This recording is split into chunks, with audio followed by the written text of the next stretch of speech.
নমস্কার বন্ধুরা, job care বাংলাতে তোমাদের স্বাগত। তো আজকে আরো একটি কাজের বিজ্ঞপ্তি নিয়ে আমরা হাজির হয়েছি। ইন্ডিয়া পোস্ট গ্রামীণ ডাক সেবক পদে নিয়োগের জন্য একটি বিজ্ঞপ্তি প্রকাশ করেছে।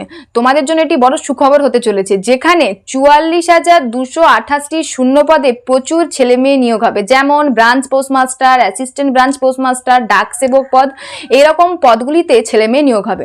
তোমরা যারা ন্যূনতম মাধ্যমিক পাস করেছো তাদের জন্য এই ভিডিওটি দুর্দান্ত হতে চলেছে। আজকে আমরা এই ভিডিওতে আলোচনা করব বয়স সীমা কি আছে, যোগ্যতা কি রকম আছে এবং স্যালারি বা কি রকম আছে, আর এই কাজের ধরনগুলি বা কি রূপ। তো চলো বন্ধুরা, নোটিফিকেশনের বিস্তারিত আলোচনা করা যাক এবং আবেদন পদ্ধতি বা ফর্ম ফিল আপ পদ্ধতি, যেটা তোমরা অনলাইনে করবে, সেই ফর্ম ফিল আপ পদ্ধতি বা কিভাবে করতে হবে তাও আজকে আমরা এই ভিডিওতে আলোচনা করব। তো চলো কম্পিউটার স্ক্রিনে দেখে নেওয়া যাক। ইন্ডিয়ান পোস্ট অফিস নতুন বিজ্ঞপ্তি প্রকাশিত করেছে, এই তার নোটিফিকেশন বন্ধুরা দেখতে পাচ্ছ। তো জিডিএস পদে, তো এখানে জিডিএস এর বিভিন্ন রকম পদ আছে। তো branch postmaster, assistant branch postmaster, এছাড়া ডাক সেবক। এই জিডিএস অন্তর্গত 3টে পোস্টের জন্য ভ্যাকেন্সি বেরিয়েছে। এখানে প্রচুর পরিমাণে ভ্যাকেন্সি আছে, তো সেগুলো আলোচনা করা যাক। তো এখানে বন্ধুরা রেজিস্ট্রেশন অলরেডি শুরু হয়ে গেছে এই মাসেরই, অর্থাৎ জুলাই মাসের 15 তারিখ এবং চলবে আগস্ট মাসের 5 তারিখ অবধি। তো বন্ধুরা যারা এখন রেজিস্ট্রেশন করনি তারা সময় থাকতে পুরো ভিডিওটি ভালোভাবে দেখো, কারণ ভিডিওর মাঝখানে এমন কিছু টিপস আলোচনা করা হবে যেগুলো তোমার রেজিস্ট্রেশনের সময় খুব কাজে লাগবে। তো তাড়াহুড়োর সময় করো না, কারণ সময় যেহেতু আছে আস্তে আস্তে করো, কারণ এখানে রেজিস্ট্রেশন করা যাবে না।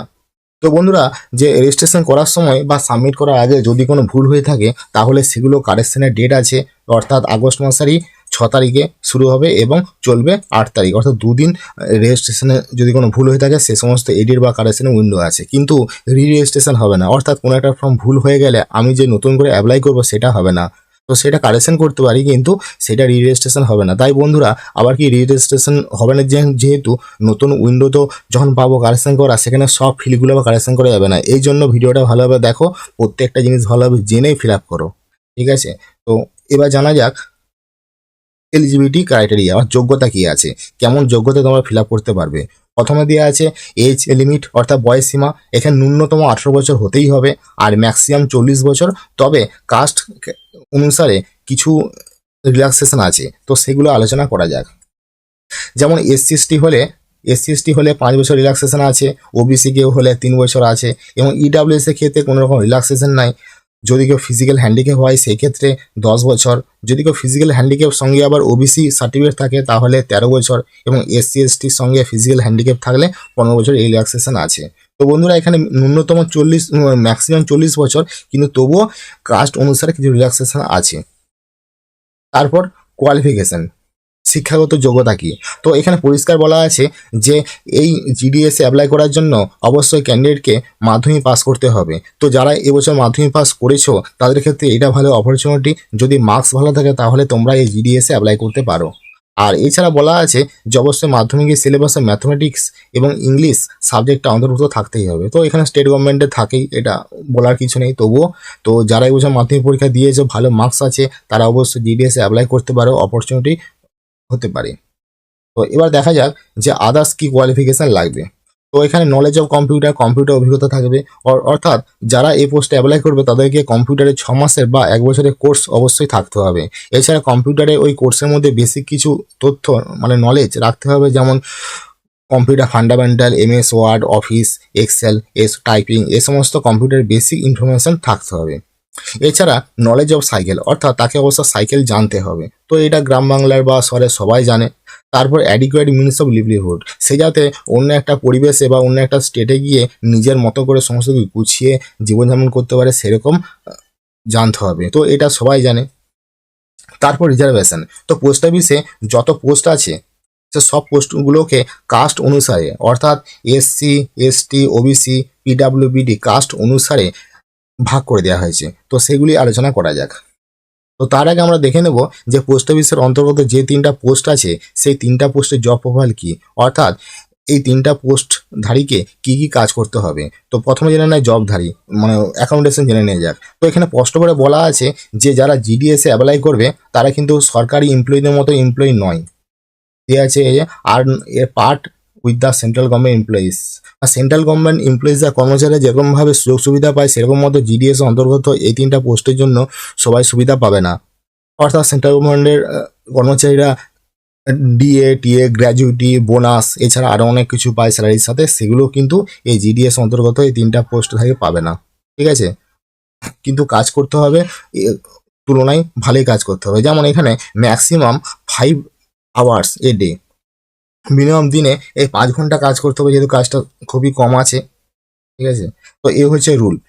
তো এবারে দেখা যাক যে একটা পোস্ট কি ব্রাঞ্চ পোস্টমাস্টার, এর কি কাজ আছে। ব্রাঞ্চ পোস্টমাস্টারকে অবশ্যই মার্কেটিং প্রমোশন ও প্রোডাক্ট অ্যান্ড সার্ভিসের দায়িত্ব নিতে হবে, অর্থাৎ পোস্ট অফিসে যে সমস্ত সার্ভিস থাকে সেই সার্ভিসগুলো প্রমোশন করতে হবে, মার্কেটিং করতে হবে। এছাড়া যে প্রত্যেকটা স্টেটে যে সিএসসি সেন্টার আছে তাদের সাথে কম্বাইন করে তাদেরকে উৎসাহ করতে হবে যাতে তারা সেন্ট্রাল গভর্নমেন্টের ওই পোস্ট অফিসের সার্ভিসগুলোকে ব্যবহার করে। আর এছাড়া যে প্রত্যেক গ্রামাঞ্চলে যে পোস্ট অফিস আছে তো সেগুলোর ফাংশন সেগুলো যাতে ভালোভাবে কাজ করতে পারে সেগুলো সহযোগিতা করতে হবে। এবং রেলের যখনভাবে কোনো রকম কিছু আসে তখন সেগুলোকে শর্টিং করতে হবে, সেগুলো কাজ। এবার দেখা যাক যে অ্যাসিস্ট্যান্ট ব্রাঞ্চ পোস্টমাস্টারের কাজ কি। অ্যাসিস্ট্যান্ট ব্রাঞ্চ পোস্টমাস্টারকে সেল অফ স্ট্যাম্প সেল করতে হবে এবং কনভেন্স ডেলিভারি করতে হবে মেল অ্যাট ডোর স্টেপ, অর্থাৎ যে তাকেও কিন্তু এই স্ট্যাম্পগুলো সেল করতে হবে। এছাড়া যখন কোনো মেল আসবে সেই মেলগুলোকে কাস্টমারের কাছে পৌঁছে দেওয়া। এছাড়া যে আইপিপিবি ক্ষেত্রে যখন কোনো ট্রানজ্যাকশন হয় অর্থাৎ ডিপোজিট পেমেন্ট আদার ট্রানজ্যাকশন সেগুলোকে মেনটেন করা, সেগুলিকে পুঙ্খানুপুঙ্খ যাতে স্মুথলি ফাংশনিং হয় অপারেশন হয় তার দিকে নজর রাখা। এছাড়া ডিপার্টমেন্টের সাথে টাইম টু টাইম কন্ট্যাক্ট রাখতে হবে কোনো রকম যদি সহায়তা লাগে। আর এছাড়া তাকেও আবার মার্কেটিং প্রমোশন করতে হবে প্রোডাক্টগুলো, ওই যেটা বললাম আগের ক্ষেত্রে সেই কাজগুলো করতে হবে। এবার দেখা যাক ডাক সেবক কী কাজ আছে। ডাক সেবককে একই রকমভাবে আগের মতো যে স্ট্যাম্প সেল করতে হবে তাকেও কিন্তু কোনো একটা মেল আসলে বা চিঠি আসলে কাস্টমার ডোর স্টেপে গিয়ে পৌঁছে দিতে হবে। এবং যাতে আইবিপি ট্রানজ্যাকশানগুলো স্মুথলি চলে তার জন্য কিন্তু ডিপোজিট পেমেন্ট আরও ট্রানজ্যাকশানগুলো মেনটেন করতে হবে, অর্থাৎ নজর রাখতে হবে যাতে আরও ফাংশনিং ভালো হয়। এছাড়া রেলওয়ের মাধ্যমে যখন কোনো জিনিস আসবে তখন সেগুলোকে অফিসে নিয়ে গিয়ে শর্টিং করতে হবে। এই কাজগুলো অবশ্যই করতে হবে এই ডাক সেবককে। এবার দেখা যায় অ্যালায়েন্স কীরকমভাবে বললাম, তো যেরকমভাবে আমি বললাম যে জিডিএস অন্তর্গত এইরকম পোস্ট কিন্তু নর্মাল কর্মচারীদের মতো নয়, তাই এখানে ইনক্রিমেন্ট ব্যাপারটা এখানে 3% হবে। অর্থাৎ নর্মাল কর্মচারীরা ইনক্রিমেন্ট ডিপেন্ড করে সেন্ট্রাল গভর্নমেন্টের বাজেটের উপর বা সেন্ট্রাল গভর্নমেন্ট কীরকমভাবে ইনক্রিমেন্ট করে সবার উপর এফেক্ট পড়ে, কিন্তু এখানে মিনিমাম 3% করে প্রত্যেক বছর বছর ইনক্রিমেন্ট হবে ডিএটা, অর্থাৎ স্যালারিটা ইনক্রিমেন্ট হবে। এছাড়া গ্র্যাজুইটি পাওয়া যাবে এবং সার্ভিস কিছু কিছু পাওয়া যাবে, কিন্তু বেতনে আসছে। এখানে স্যালারি ক্ষেত্রে বিপিএম এর ক্ষেত্রে স্যালারি 12,000 দিয়ে শুরু হবে এবং শেষ হবে 29,380 টাকা। তো এর মধ্যে স্যালারি হতে পারে বা সর্বনিম্ন 12,000 টাকা পেতে পারে। আর এবিপিএম এ অর্থাৎ ডাক সেবকের ক্ষেত্রে সর্বনিম্ন স্যালারি হবে 10,000 টাকা এবং সর্বোচ্চ স্যালারি হবে 24,270 টাকা। এবার দেখা যাক যে কতগুলো পোস্ট আছে। তো আমি বন্ধুরা বললাম যে টোটাল যত পোস্ট আছে 4,228টা। এই টোটাল পোস্টকে এখানে কাস্ট অনুসারে রিজার্ভেশন করা হয়েছে। তো এখানে প্রত্যেকটা স্টেট পাচ্ছ, স্টেট অনুসারে যে কাস্ট বেসিসে দেখতে পাচ্ছ পোস্ট কত। অন্ধ্রপ্রদেশের ক্ষেত্রে 1355, এরকমভাবে আমাদের পশ্চিমবঙ্গের ক্ষেত্রে পোস্ট ভালোই আছে। পোস্ট আছে 2,440, 21টা, 35টা, 41টা, একটা 981টা, এই করে পশ্চিমবঙ্গের জন্য ভালোই পোস্ট আছে। তো বন্ধুরা তো টোটাল পোস্ট আছে 40,228টা। তো তোমরা যখন ফিল আপ করবে তখন দেখে নেবে যে কোন সার্কেলে কতগুলো পোস্ট খালি আছে এবং কোন ক্যাটাগরির জন্য পোস্ট আছে। তো এখানে ইডাব্লিউএস এর জন্য আছে, ওবিসি এসসি এসটি তোমরা দেখবে তারপরে অ্যাপ্লাই করবে। তো এমন নয় যে তোমরা হয়তো পশ্চিমবঙ্গে আছো তোমরা অন্য কোনো ধরো স্টেটের জন্য অ্যাপ্লাই করতে পারো, অন্য কোনো স্টেটের জন্য অ্যাপ্লাই করতে পারো, সেগুলো এখানে দিতে হবে। তো বন্ধুরা এবার দেখে নেব যে এই পোস্টে অ্যাপ্লাইয়ের জন্য কত কি ফিস লাগবে।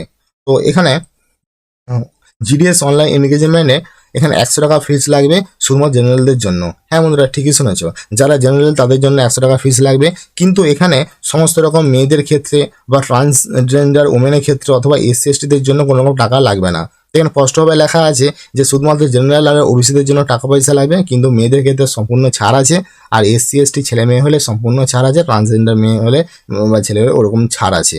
তো বন্ধুরা তোমরা যারা এসসি এসটি ওবিসি বা সমস্ত মেয়েরা যেহেতু ছাড় আছে তোমরা নির্ধারণ করতে পারো। তো বন্ধুরা এখানে কিছু কিছু গুরুত্বপূর্ণ আরও নোটিফিকেশানের ব্যাপার আছে, আমি ডিসক্রিপশানে দিয়ে দেবো। যে নোটিফিকেশানে যে টপিকগুলো এখন জানা তোমাদের দরকার নেই, যখন জব পাবে তখন তারপরে জানবে যে আমাকে কোথায় গিয়ে ভেরিফিকেশান করতে হবে, তারপর কোন অ্যাড্রেসে যেতে হবে, কম্পিউটারে কী কী স্কিল থাকবে। তাই ইন্টারভিউ যেহেতু হবে না, তাই আমার প্রারম্ভিক কী কী ডকুমেন্টসগুলো কোথায় ফিজিক্যাল হ্যান্ডিক্যাপে ভেরিফিকেশান করতে হবে, সমস্ত কিছু তথ্য নোটিফিকেশান লেখা আছে। এখন যেগুলো জানা সেগুলো বন্ধুরা তোমাদেরকে জানালাম, আর কাজ পাওয়ার পরে যেগুলো জানানোর সেগুলো তখন কমেন্ট করবে, আমি কমেন্টে দিয়ে দেবো। তো বন্ধুরা এরপর দেখাবো যে কীভাবে অনলাইনে অ্যাপ্লাই করবে।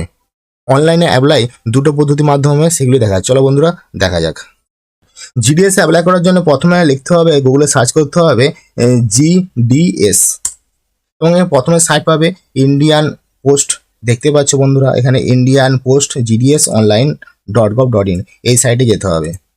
এই সাইটে পৌঁছে গেলাম এবং এখানে তোমরা নোটিফিকেশানটি পাবে, ক্লিক করে নোটিফিকেশান ডাউনলোড হয়ে যাবে। তো এখানে বন্ধুরা দেখতে পাচ্ছ অ্যাপ্লিকেশন লাস্ট ডেট আছে আগস্টের 5 তারিখে এবং অলরেডি শুরু হয়ে গেছে। তো এখানে অ্যাপ্লাই করার জন্য দুটো পার্ট, প্রথমে রেজিস্ট্রেশন করতে হবে, তারপরে অ্যাপ্লাই করতে হবে অনলাইনে, তারপরে ফি পেমেন্ট করতে হবে। তো এখানে যেহেতু রেজিস্ট্রেশন করতে হবে প্রথমবারের জন্য, এই জন্য রেজিস্টারে ক্লিক করতে হবে। বন্ধুরা রেজিস্ট্রেশন ক্লিক করলে এখানে প্রথম দিতে হবে ফোন নাম্বারটা 10 ডিজিটে দিতে হবে, ইমেল আইডি দিতে হবে। তো এখানে নামটা দিতে হবে, যে নামটা মাধ্যমিকের অ্যাডমিটে আছে সেই নামটা এখানে বসাতে হবে। তারপর নিচে বাবার নাম বসাতে হবে, ডেট অফ বার্থটা লিখতে হবে, এখানে জেন্ডারটা সিলেক্ট করতে হবে এবং এখানে কমিউনিটি অর্থাৎ কোন কাস্টে পড়ছো, জেনারেল ক্ষেত্রে ইউআর না ইডাব্লিউএস, ওবিসি, এসটি, এসসি। তারপরে সাইকেলটা দিতে হবে, মানে কোন সাইকেলে তুমি রেজিস্ট্রেশন করবে, ওয়েস্ট বেঙ্গল হলে ওয়েস্ট বেঙ্গল সিলেক্ট করতে হবে। আর year of passing of school, তুমি কোন বছরে স্কুল পাস করেছো সেই সালটা সিলেক্ট করতে হবে। তারপরে এখানে যে ক্যাপচাটা দেখা যাচ্ছে সেই ক্যাপচাটা এখানে বসাতে হবে। তো এইভাবে তুমি সাবমিটে ক্লিক করার পর রেজিস্ট্রেশন হয়ে যাবে। তো তার আগে অবশ্যই তোমাকে ফোন নাম্বারটা আর মেল আইডিটা ভ্যালিডেট করতে হবে, অর্থাৎ ফোন নাম্বার বসানোর পরে এখানে ক্লিক করলে ফোন নাম্বারটা ওটিপি যাবে, ওটিপিটা এখানে বসাতে হবে। আর এবং মেলটা বসালে ভ্যালিডেট করলে মেলে একটা ওটিপি, ওই ওটিপিটা এখানে বসাতে হবে। এরকমভাবে মেল আর নাম্বারটা রেজিস্টার করার পর ভ্যালিডেট করতে হবে এবং এইভাবে তুমি সাবমিট ক্লিক করার পরে তোমার ডকুমেন্টসে ভ্যালিডেট হবে এবং রেজিস্ট্রেশন হয়ে যাবে। রেজিস্ট্রেশন হওয়ার পরে যে তোমার একটা আইডি আসবে সেই আইডি ধরে তোমাকে অনলাইনে অ্যাপ্লাই করতে হবে, তো সেটাও দেখাবো। তো রেজিস্ট্রেশন হওয়ার পর যে রেজিস্ট্রেশন আইডি হবে সেই রেজিস্ট্রেশন আইডি এখানে বসাতে হবে এবং তারপরে সার্কেলটা সিলেক্ট করতে হবে। তো এরকমভাবে তুমি করতে পারো। তো বন্ধুরা এখানে আমি করেছিলাম, যেহেতু এখন সাইটটা স্লো চলছে তাই এখানে সার্ভিসে আনএভেলেবল লাগছে। তো তোমরা যখন সাইটটা ভালো থাকবে অর্থাৎ হয়তো রাতের দিকে বা সকালের দিকে অ্যাপ্লাই করতে পারো, ঠিক আছে। তো এরপরে যে পার্ট আসবে অ্যাপ্লাই অনলাইনে, সেখানে তোমার ডিটেলস দিবে, সেখানে তোমাদের কোন সার্কেলের জন্য অ্যাপ্লাই করবে সেই সার্কেলের নাম দেবে, তারপর তোমার ফি পেমেন্ট আসবে। তো যদি কোনো মেয়ে বা এসসি এসটি হয়ে থাকো তাহলে সেসব ক্ষেত্রে কোনো টাকা পয়সা লাগবে না, জেনারেল এবং ওবিসিদের জন্য টাকা পয়সা লাগবে।